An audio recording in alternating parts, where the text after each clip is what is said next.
and Icy flee the apartment, terrified by the violent intruder. Both of us were only concerned with getting out of that place right then and there. It could strike any time. There was nothing that we could do to defend ourselves against whatever this was.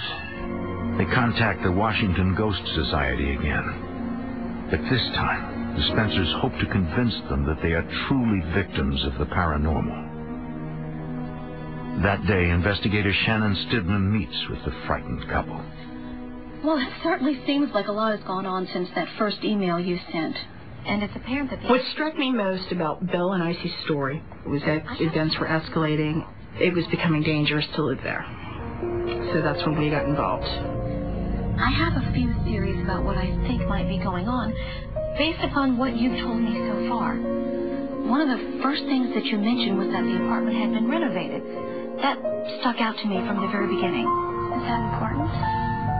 Stidman believes that any entities trapped in the apartment could have been unleashed during recent renovation. Anytime you tear apart a structure, it disturbs the psychic energy. And renovations in a haunted house either make the hauntings go away entirely or they make them worse. And in this case, it seems to have contributed to the activity. A common theme in hauntings is that something traumatic happened.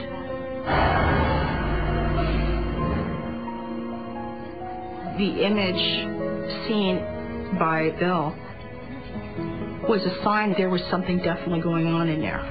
Something very powerful, something very strong. But why attack Bill? We've been there for weeks and nothing like this has ever happened. Stidman explains that some entities feed on emotions such as fear and anger.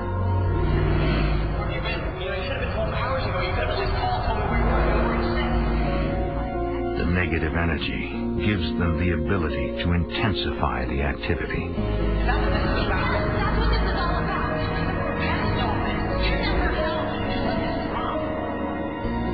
If they start to become afraid of it, their energy will feed the entity.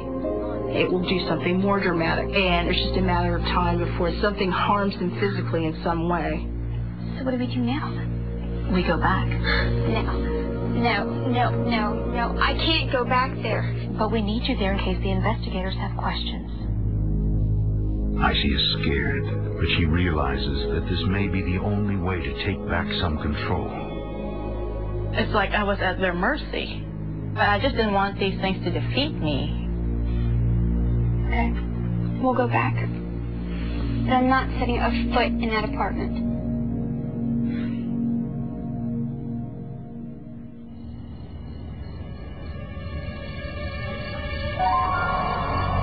Hours later, the ghost hunters arrive. They hope to document any strange activity so they can better understand what is occurring in the Spencers' apartment.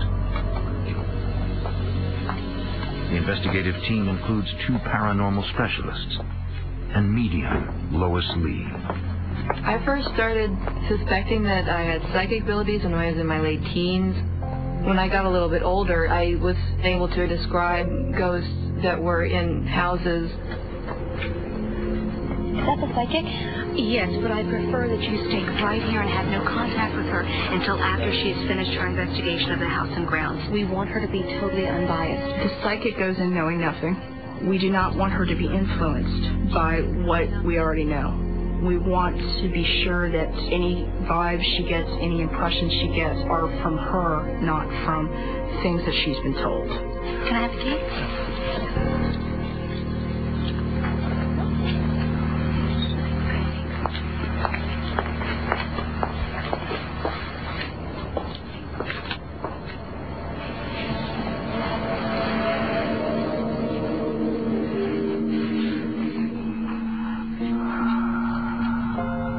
Lois aids investigators by providing a shortcut to the past, sometimes even communicating with the spirits.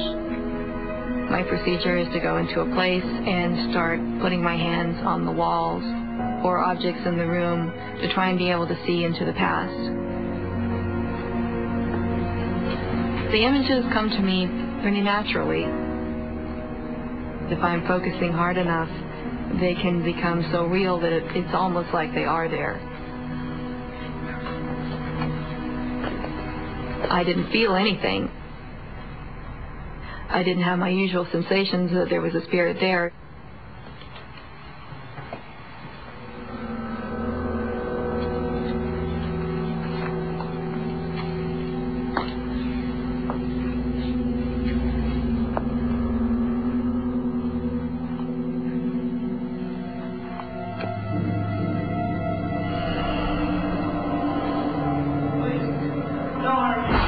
He was such a pathetic figure, young, maybe about 18, 17 years old, and I felt so sorry for him. Don't worry, I won't hurt you. Then, another feeling, menacing and dark, begins to overwhelm her.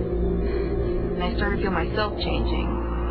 I was kind of feeling the sensation of being in the body of somebody watching him.